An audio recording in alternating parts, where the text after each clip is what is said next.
Assalamu alaikum. Wa alaikum assalam wa rahmatullahi wa barakatuhu. Ƙasata tana koyar da martaba dukkan wasu addinai.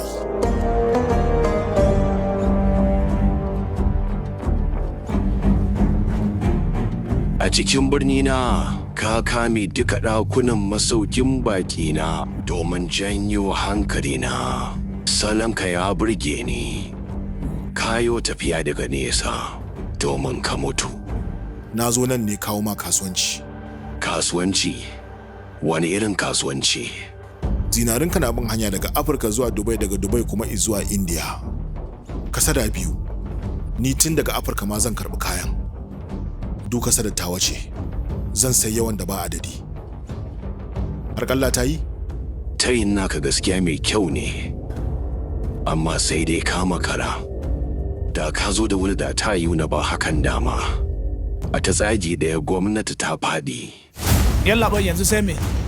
Yanzu abin da zai faru, za a rantsar da Ranika Sen a matsayin Prime Minister India ta gaba. Sannan Faza ka zai kau. A ɗaya tsagin kuma yana dumfarar Faza ka.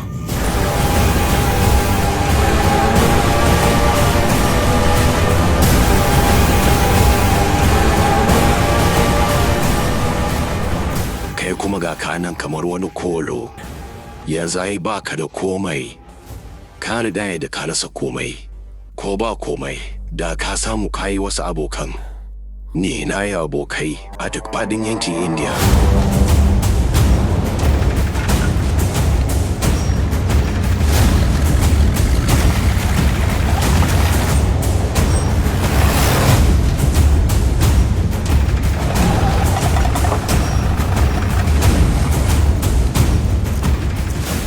To ta yaya zan ba su amsa?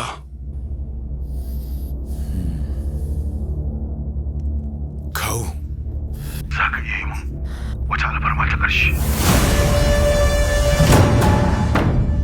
Ina ji. Gaya min ina jin ka. Wace bindiga ce waccan? Abin da nake so tun shekaru 20 da suka wuce hallau shi nake so yanzu.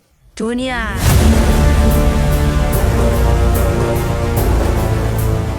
Tun sa'ad da na yanke hukuncin zan karɓe Bombay na tona kaburburansa da kuma ramukan binne gawakinsu.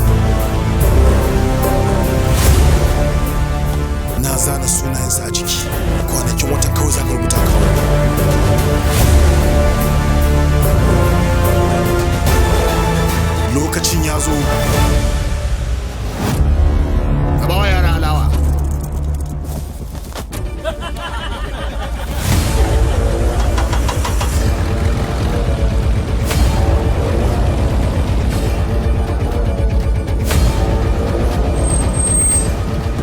Gai, waye kuke tarewa? Ku cire yanzu nan!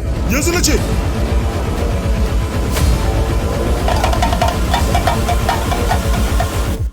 Ya sunan wannan?